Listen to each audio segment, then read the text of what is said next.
Halo teman-teman, berikut ini adalah tutorial bagaimana mengatasi ketika motor DC tidak mau berjalan padahal robotnya menyala. Jadi ada kasus ketika robotnya ini sudah menyala, tetapi ketika dijalankan motor DC kanan dan kiri ini tidak ada respon atau mati. Nah, itu biasanya terjadi karena beberapa faktor. Yang pertama, pastikan bahwa soket yang ada di sini, soket yang ada di kanan kiri motor ini sudah tertancap dengan tepat. Jadi ini sudah kencang, kemudian ini juga sudah kencang. Yang kedua adalah pastikan bahwa driver hub ini tidak longgar ke atas atau tidak kendor. Caranya teman-teman bisa silahkan dilepas, sekalian belajar bagaimana cara memasangnya. Ini robotnya dimatikan dulu, kemudian ini dilepas. Nah, di sini kan ada soket panjang dan pendek ya. Yang pendek itu 2 deret, kemudian yang panjang ada 1 deret. Nah, ini pastikan teman-teman bahwa 2 soket yang di depan itu sudah masuk di soket yang atas dan 1 soket yang panjang itu yang ada di bawah ini. Nah, caranya silahkan dilihat dari samping seperti ini, kemudian masukkan di soket yang bawah dulu, dimasukkan dikit, kemudian didorong ke depan agar soket yang pendek masuk di soket yang di MCU, kemudian tekan sampai benar-benar mentok ke bawah. Nah, ini biasanya adalah rata dengan LCD seperti ini. Nah, ini silahkan dipastikan dengan mata saja. Kemudian jika tahap ini dilakukan sudah benar dan motor masih tetap tidak menyala, itu kita perlu cek di bagian MCU ini apakah fuse-nya itu terputus atau tidak. Seperti itu. Biasanya kasusnya seperti ini. Ketika robot menyala seperti ini, roda ini ketika diputar harusnya lebih seret daripada ketika mati. Nah, ini kan seret ya, ini tandanya normal. Ketika nanti robot menyala kemudian ini diputar tidak seret, itu tandanya adalah tegangan ke motor ini tidak ada. Jadi terjadi fuse putus di bagian bawah. Seperti itu. Nanti kita praktekkan bagaimana cara membongkarnya. Yang pertama, silahkan dibuka semua soket yang ada di sini. Ini juga dibuka. Silahkan driver hub dibuka. Kemudian kita gunakan tang atau kunci pas seperti ini untuk membuka bagian MCU bagian depan. Sebentar ke kiri saja. Untuk mur yang nut ini silahkan dibuka keduanya, kanan dan kiri. Jangan lupa juga untuk membuka soket bagian sensor. Nah, ini tinggal dicongkel seperti ini. Bisa menggunakan tangan atau bisa menggunakan pincet ya. Ini ditarik ke atas saja. Jadi ditarik ke atas, kemudian ini bisa ditarik.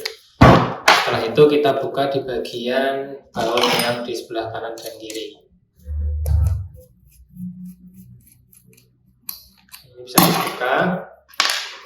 Yang ini juga bisa dibuka.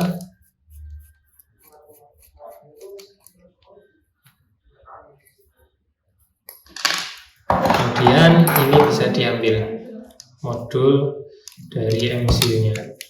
Ambilnya bisa dipegang di kanan kiri ini, diambil seperti itu. Nah, biasanya ketika di motor diputar itu tidak ada hambatannya atau tidak seret, itu di sini terjadi fuse putus. Di sebelah sini ada fuse motor, di sini fuse motor. Nah, ini ketika di sini putus, maka tidak ada tegangan yang masuk ke motor. Maka teman-teman perlu menambahkan 2 atau 3 helai kabel dari titik ini ke titik ini agar motor dapat berputar kembali. Nah, ini teman-teman bisa lakukan soldering manual ya. Jangan gunakan kabel kecil. Alasannya adalah karena ketika ada terjadi short di motor tidak merusak sistem microcontroller unit. Jadi yang rusak adalah yang ini dulu. Seperti ini. Silahkan teman-teman bisa disolder ulang. Ketika sudah disolder ulang, kita bisa memasang kembali. Di sini ada 2 soket kanan dan kiri, itu wajib masuk di sebelah sini ya. Ini ada soketnya. Caranya kita pas-paskan dulu, dipaskan di sini, pastikan masuk soketnya. Nah, itu sudah masuk di bawah, kemudian tinggal ditekan. Nah ini pastikan bautnya juga masuk di MCU depan. Setelah itu kita pasang mur depan dulu, keduanya, kemudian baut belakang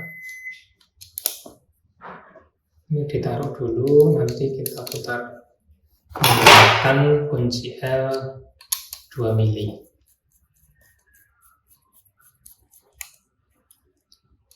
Nah, untuk mengencangkannya tidak terlalu kencang, yang penting ketika sudah mentok itu diberhentikan, karena nanti takutnya brass baut yang ada di sini ikut terangkat. Ini juga bisa dikencangkan seperti itu. Jika sudah, kita masukkan lagi driver hooknya. Ini juga harus hati-hati, jangan sampai melenceng ke kanan ke kiri atau ke belakang. Jadi pertama yang panjang ini dipaskan dulu dengan soket yang ada di bawah. Ketika sudah pas, silakan dorong ke depan agar soket yang pendek masuk di soket MCU, kemudian tekan sampai mentok. Seperti itu, kita cek kembali soketnya, dipastikan terpasang dengan benar. Setelah itu pasang baterai. Setelah dipasang baterai, dinyalakan. Setelah itu kita tes bagian motor DC. Nah ini sudah serutnya, ini tandanya tegangannya masuk ke motor. Setelah itu masuk di menu, main menu di V ini, ditekan OK. Kemudian ke bawah bagian motor DC. Nah nanti di sini ada motor DC test. Nanti di sini silahkan pakai yang forward backward. Jadi robotnya harus maju kemudian mundur selama 1 detik. Nah ini maju 1 detik, mundur 1 detik. Ini sudah normal ya. Jadi seperti itu. Ketika ada kendala, ketika motor tidak menyala, silahkan dites secara bertahap.